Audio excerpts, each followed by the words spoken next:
Assalamualaikum warahmatullahi wabarakatuh. Halo semua, kembali lagi di channel Raider Manhwa. Kali ini Mimin akan melanjutkan sebuah komik yang berjudul Sang Iblis Penguasa Mutlak.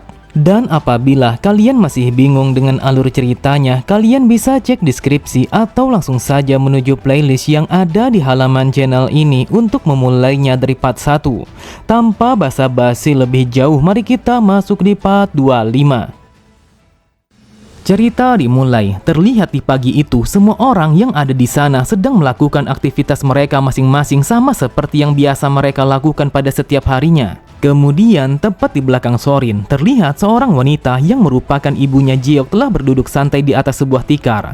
Lalu ia berkata, "Aku telah melihat seekor elang pembawa pesan yang sampai ke rumah kita. Aku yakin kalau itu sudah pasti sebuah kabar dari Jeok." Sorin pun berkata, Jeok mengatakan kalau dia memiliki sebuah tujuan, yaitu ingin menguasai dunia ini. Mendengar itu, ibunya tidak langsung menjawabnya. Yang ia lakukan hanyalah menikmati secangkir minuman untuk menghangatkan tubuhnya. Lalu ibunya berkata, Jeok Legion adalah anak kita dan dia sangat berhak untuk memiliki sebuah mimpi yang setinggi itu. Namun Sorin tidak setuju dengan apa yang diimpikan oleh Jeok. Ia berkata, itu adalah mimpi yang seharusnya akan tetap menjadi mimpi selamanya. Sudah 20 tahun kau dan aku telah menjalani kehidupan ini di dalam pengasingan.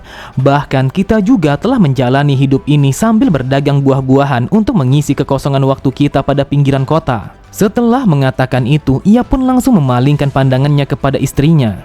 Lalu dengan tatapan mata yang datar, Sorin kembali berkata, apakah kau tidak merasa rindu kepada Jeok?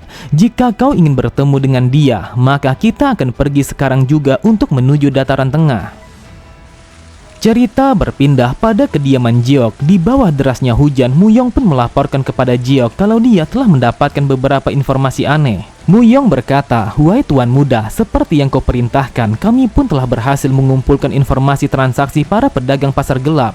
Tetapi informan kita mengatakan kalau ada seseorang yang mengaku sebagai mereka dan menjual 300 buah Exploding Thunderbolt." Mendengar itu, Jeok berkata, apakah yang kau maksud kalau itu adalah senjata peledak yang biasanya digunakan oleh aliansi ortodok? Muyong kembali berkata, yang aku tahu satu buah senjata itu memiliki efek ledakan yang cukup kuat untuk menghancurkan sebuah rumah. Jadi aku berpikir kalau mereka sudah pasti telah merencanakan sesuatu. Jeok pun berkata, sepertinya aku harus memeriksanya secara langsung. Dan kita akan memulai dengan mengikuti pedagang pasar gelap untuk mencari tahu siapa yang menjual senjata itu. Cerita berpindah. Di bawah guyuran derasnya hujan, terlihat seorang lelaki telah berlari dengan sangat cepat untuk melarikan diri dari sebuah misi yang telah diperintahkan kepadanya. Ternyata lelaki itu adalah Bong Yuchan, seorang tetua yang mengawasi turnamen Dragon Phoenix.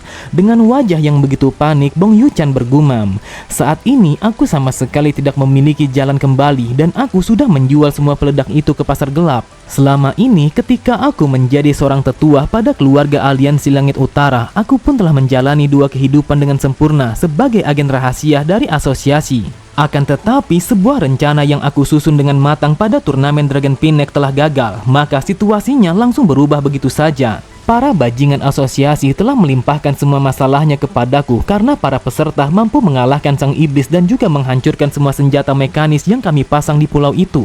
Setelah meletakkan sekotak peledak, orang itu berkata, asosiasi sangat kecewa dengan kinerjamu kali ini.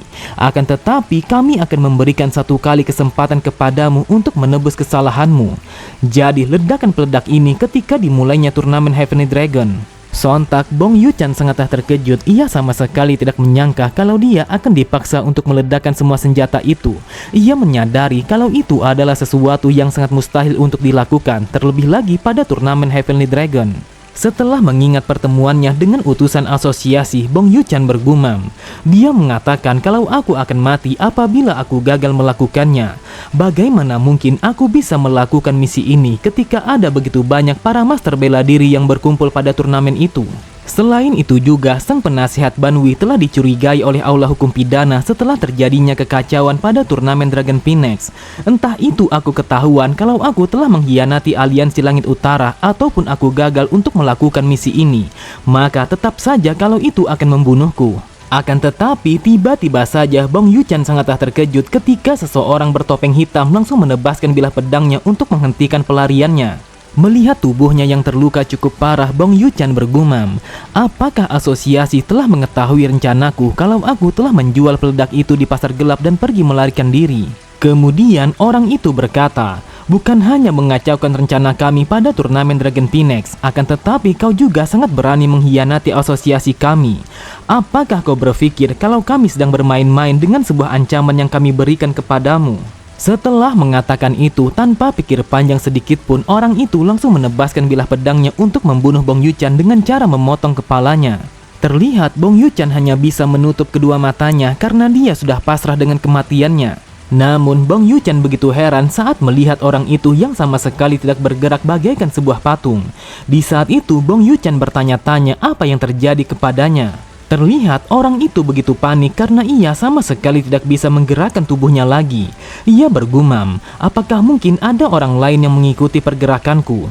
Tapi aku sama sekali tidak bisa merasakan kehadiran mereka. Ternyata yang menghentikan orang itu adalah Jeok. Lalu ia berkata, siapa yang menyangka seorang tetua dari keluarga aliansi Langit Utara adalah seseorang yang menyebabkan sebuah kekacauan yang terjadi pada turnamen Dragon Phoenix. Karena Jeok dan juga Muyong telah menggunakan sebuah topeng, maka Bong Yuchan sama sekali tidak bisa mengenali mereka berdua.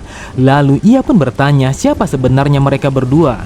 Dengan santainya Jeok pun mengatakan kalau namanya adalah Jung Yidai yang berasal dari faksi ortodok. Tepat di sampingnya, Muyong pun sangatlah terkejut karena ia tidak menduga kalau Jeok akan mengaku sebagai seseorang yang berasal dari faksi ortodok. Pada sisi yang lain, Bong Yuchan bergumam, bagaimana mungkin aliansi ortodok telah berada di tempat ini? Apakah mungkin kalau kebenarannya telah menyebar sampai kepada aliansi ortodok? Kemudian Jeok pun mendekati orang itu untuk memberikan interogasi kepadanya. Akan tetapi Jeok menyadari kalau ada sesuatu yang sangat aneh terhadap orang itu. Memang benar adanya, terlihat dengan sangat jelas kalau orang itu telah menunjukkan ekspresi yang sangat aneh. Wajahnya memerah, matanya berputar-putar ke arah atas dan juga urat-uratnya telah membengkak dengan sangat besar. Bahkan tidak hanya sampai di situ saja, orang itu telah mengeluarkan banyak darah pada setiap lubang bagian tubuhnya. Namun tanpa diduga oleh siapapun, seketika itu juga tubuh orang itu langsung meledak begitu saja sehingga menciptakan sebuah guncangan pada wilayah itu. Sontak Jeok langsung terdiam karena ia tidak menyangka kalau orang itu akan memilih untuk mati dengan cara yang sangat tragis demi menyembunyikan semua informasi yang ia miliki. Terlihat Bong Yuchan begitu panik, ia bertanya-tanya apa yang terjadi kepada orang itu. Di saat itu derasnya guyuran hujan itu telah berubah menjadi merah darah karena orang itu yang meledakkan dirinya sendiri menjadi serpihan kecil. Hal itu ia lakukan demi mengamankan berbagai macam informasi yang mungkin saja akan membahayakan asosiasi mereka.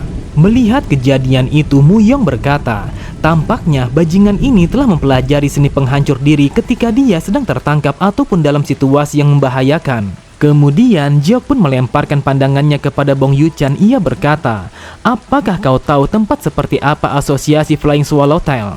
Setelah mendengar Bong Yuchan yang mengatakan kalau dia tidak mengetahuinya, terlihat Jeok pun langsung mengambil sebuah racun. Ia kembali berkata, sudah pasti kalau kau akan menjawab dengan seperti itu. Jadi aku akan memasukkan racun ini ke mulutmu. Lalu setelah kau menelannya, maka kau akan merasakan rasa sakit yang sangatlah luar biasa. Melihat racun itu, Bong Yuchan berkata, bagaimana mungkin seorang pilar dari faksi ortodok bisa memiliki sesuatu yang seperti ini? Sambil menyumpalkan racun itu ke dalam mulut Bong Yuchan, Jeok berkata, pilar apa yang kau katakan? Seorang tikus sepertimu sudah menggerogoti segalanya sehingga tidak ada seorang pilar yang tersisa. Setelah menelan racun itu secara paksa, terlihat Bong Yuchan langsung terdiam, matanya memerah karena ia merasakan rasa sakit yang sangatlah luar biasa. Sambil menahan rasa sakitnya, dengan rintihnya ia berkata, aku mohon ampuni aku karena aku merasakan kalau tubuhku telah tercabik-cabik dari dalam.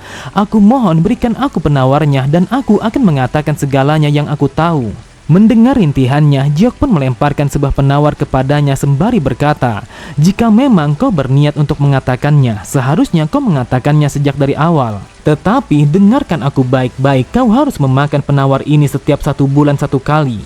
Dan apabila kau mengabaikannya, maka kau akan merasakan rasa sakit sama seperti yang kau rasakan saat ini.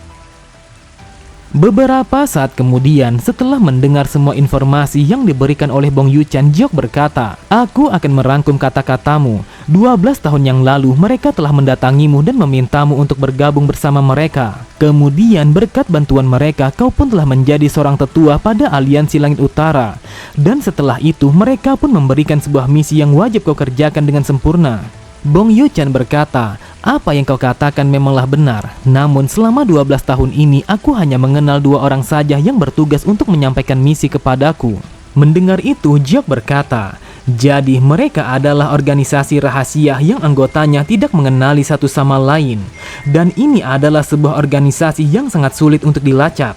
Kemudian Jiok pun melemparkan pandangannya kepada Bong Yuchen. Ia berkata, untuk saat ini aku akan meminta 2 hal kepadamu. Yang pertama, aku meminta semua informasi yang bisa kau dapatkan dari keluarga Aliansi Langit Utara. Lalu yang kedua adalah apabila kau mendapatkan sebuah misi dari asosiasi, maka kau harus menyampaikan informasi itu kepada kami. Dan apabila kau mengikuti perintah ini, setidaknya aku bisa menjamin tentang kelangsungan hidupmu ini. Saat mendengar Bong Yuchen yang mengatakan bagaimana ia bisa percaya dengan perkataan Jiok, terlihat Jiok pun langsung menatapnya dengan tatapan mata yang mengintimidasi sembari mengatakan kalau dia harus percaya dengan perkataannya. Bong Yuchen bergumam, dasar sialan, mau tidak mau aku harus kembali kepada keluarga Aliansi Langit Utara dan memainkan sebuah peran sebagai mata-mata dari asosiasi dan juga mata-mata faksi ortodok. Kemudian Bong Yuchen berkata, tetapi aku akan mati apabila aku sama sekali tidak bisa meledakkan peledaknya ketika turnamen Heavenly Dragon telah dilaksanakan. Dengan santainya Jiok pun berkata, bukankah sudah aku katakan kalau kau akan tetap hidup meskipun kau telah gagal di dalam menjalankan perintah mereka? Setelah mengatakan itu, Jiok pun berbisik kepada Muyong. Aku bertanya-tanya apa yang sebenarnya mereka rencanakan. Tidak mungkin mereka meledakkan turnamen itu tanpa adanya sesuatu yang mereka incar. Jadi aku berpikir kalau mereka telah mengincar sesuatu yang sangat besar. Tetapi untuk saat ini aku sama sekali tidak bisa memastikan apa yang sebenarnya mereka incar. Jadi untuk sekarang kita harus fokus untuk menjalankan peran kita masing-masing. Pada keesokan harinya, terlihat Jiok telah bertarung melawan seseorang yang menggunakan sebuah pedang pada pertandingan kedua turnamen Heavenly Dragon. Akan tetapi, usaha orang itu untuk bisa mengalahkan Jiok hanyalah sia-sia karena dia sama sekali tidak bisa sedikitpun untuk memberikan goresan luka kepada Jiok. Terlihat para penonton langsung bergemuruh, lalu sambil berteriak mereka berkata, aku tidak tahu apakah dia memang berbakat ataukah hanyalah keberuntungan. Namun kali ini dia kembali menang untuk yang kedua kalinya. Dan kemudian pada pertandingan yang ketiga, lagi dan lagi Jiok pun kembali berhasil mengalahkan seseorang hanya dengan 1 kali tinjuan saja. Sontak semua peserta yang mengikuti turnamen Heavenly Dragon pada putaran pertama sama sekali tidak menyangka kalau orang yang mereka remehkan telah melaju sampai sejauh ini. Dan pada akhirnya Jiok pun telah sampai pada pertandingan final putaran pertama turnamen itu. Dan dia telah ditunggu oleh seseorang yang lebih dulu mencapai final dengan kemampuannya yang sangatlah luar biasa. Pada sisi yang lain, terlihat Charyon telah berkumpul bersama para penonton untuk menyaksikan pertarungan Jiok. Lalu ia pun melemparkan pandangannya ke arah lain karena ia menyadari ada begitu banyak orang-orang penting yang menyaksikan pertandingan itu. Charyon bergumam, yang aku lihat kalau semua anak dari keluarga terkenal telah datang di tempat ini untuk menyaksikan turnamennya. Apakah mungkin kalau mereka ingin menyaksikan bagaimana kemampuan Jiok yang selama ini mereka perhatikan? Kemudian setelah Jiok dan juga lawannya telah berhadapan satu sama lain, terdengar sang pemimpin berkata, saat ini kita akan memulai pertandingan final antara Jiok Legion yang berasal dari Manor Angin Baru dan juga seseorang yang bernama Kosa. Dan dia adalah sang petarung yang dijuluki sebagai pedang racun kematian. Sambil tertawa terbahak-bahak, Kosa berkata, ini adalah akhir dari keberuntunganmu karena aku akan mengirimmu ke dalam neraka yang paling dalam. Tepat di sampingnya, Charyon berkata, bukankah dia menggunakan sebuah racun yang sangat berbahaya?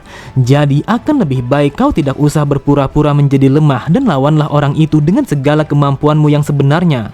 Jiok pun berkata, aku tidak perlu berpura-pura lagi. Lagi pula mulai dari sekarang sampai seterusnya kau tidak bisa lagi untuk memasang taruhan baru pada pertandingannya. Setelah mengatakan itu, ia pun melemparkan pandangannya ke arah atas. Dan di sana ia telah melihat kalau Chen Muak telah memandanginya dari arah kejauhan dengan tatapan mata yang penuh bersemangat. Sambil tertawa, Jiok berkata, pertandingan yang sebenarnya sebentar lagi akan dimulai. Dan ini sudah pasti akan menjadi sebuah pertandingan yang sangat menarik. Oke semua, cukup sampai di sini dulu pembahasan alur cerita kita. Sampai jumpa di video selanjutnya. Wassalamualaikum warahmatullahi wabarakatuh.